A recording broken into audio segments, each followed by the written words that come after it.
अस्सलाम वालेकुम everyone, this is add math second edition exercise 3.2 indices and surds. इसमें इन्होंने कहा है कि सॉल्व द इक्वेशन यानी कि n की वैल्यू मालूम करनी है।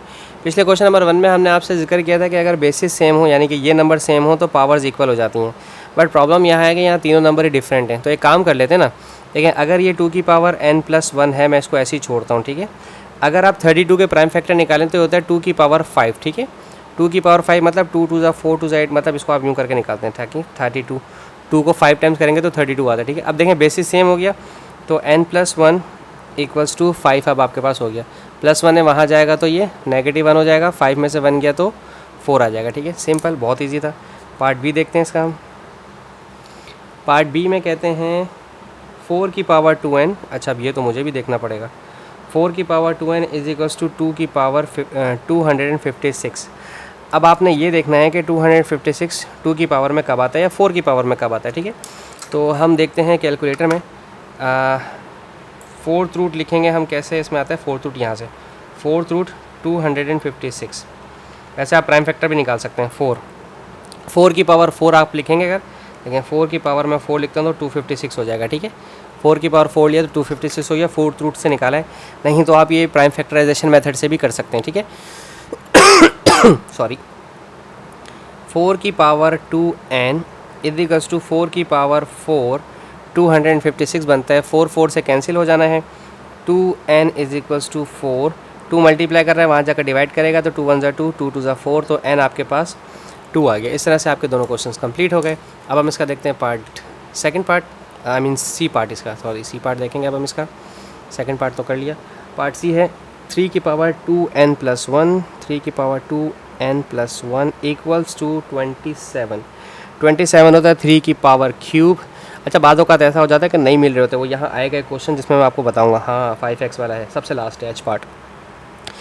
3 की पावर 2n+1, 27 होता है 3 की पावर क्यूब। 3 3 ज़ा 9, 3 ज़ा 27, 3 और 3 आपस में कैंसिल हो जाने हैं तो 2n+1 equals to 3।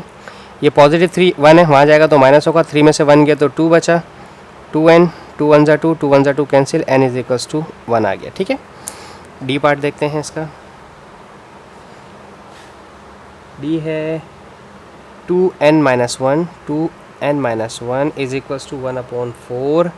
No problem, power fraction में है तो कोई टेंशन नहीं है, बिल्कुल भी घबराना नहीं है। 2n-1 4 होता है 2 की पावर 2, ठीक है। अब 2 की पावर 2 डिनोमिनेटर में है, ऊपर आएगा तो 2 की पावर -2 हो जाएगा।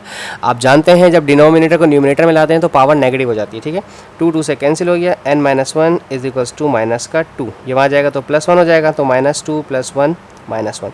ये अगर किसी को समझ में नहीं आए तो मैं समझा देता हूँ दोबारा। देखें, ये होता है 2 की पावर स्क्वायर, ठीक है। अब इसे आपने ऊपर लेके जाना है, जब आप इसे ऊपर लाएंगे तो इसकी पावर -2 हो जाएगी। अगर आपको रेसिप्रोकल फंक्शन याद हो कि अगर पावर माइनस हो तो रेसिप्रोकल कर देते हैं तो भाई पॉजिटिव हो जाती है। अब जब पॉजिटिव है तो रेसिप्रोकल कर दो तो नेगेटिव हो जाएगी। मसला थोड़ी है, ज़रूरी थोड़ी है कि हमेशा नेगेटिव ही ख़त्म करना होता है, बाद वक्त पॉजिटिव भी ख़त्म करना होता है। इतनी पॉजिटिविटी भी अच्छी नहीं होती। अरे मैंने डी में ई करवा दिया, सी तो देखा ही नहीं मैंने। ओहो, सी में डी करवा दिया, यानी कि ये पार्ट डी था, ये पार्ट ई था, तो मैंने सी तो करवाया नहीं। चलो मैं सी करवाता हूँ, किताब के पीछे छुपा हुआ था। सी पार्ट था मेरा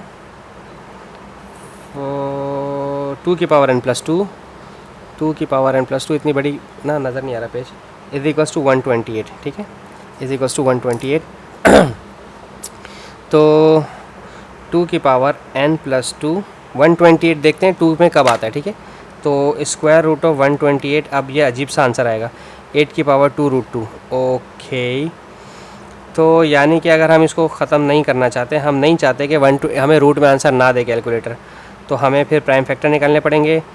2 6 ज़ा 12, और चलें चेक करके देखते हैं। 2 की पावर 5 देखते हैं, 2 की पावर 5 नहीं देखें, 2 की पावर 6 7 देखते हैं, 128, 2 की पावर 7 128 आता है, ठीक है। 2 की पावर 7 128 आ गया, तो 2 की पावर 7 128 आ गया, बेस से कट गया, n+2 इज इक्वल्स टू 7, 2 वहाँ जाएगा तो माइनस हो जाएगा, 7 में से 2 गया तो 5 बचा, n इज इक्वल्स टू 5। ये पार्ट सी था, मुझसे गलती हो गई थी, मैंने डी करवा दिया था। अब A B C D E हो गया। अब पार्ट एफ देखते हैं, एफ़ कहाँ है, ये रहा एफ पार्ट।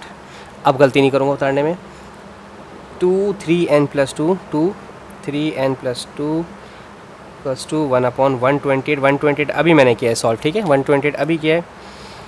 2 की पावर 3n+2, ये 120 2 की पावर 7 होगा। 2 की पावर 7 डिनोमिनेटर में से ऊपर आएगी तो पॉजिटिव थी, तो पॉजिटिव से ऊपर आएगी तो नेगेटिव हो जाएगी। बेस बेस से कैंसिल हो गए। 3n+2 = -7, ये 2 नेगेटिव है, पॉजिटिव है, वहाँ जाएगा तो माइनस हो जाएगा। -7 -2 -9, 3n, 3 1 3, 3 3 9, -3, ठीक है। F, G और H लास्ट के दो पार्ट्स।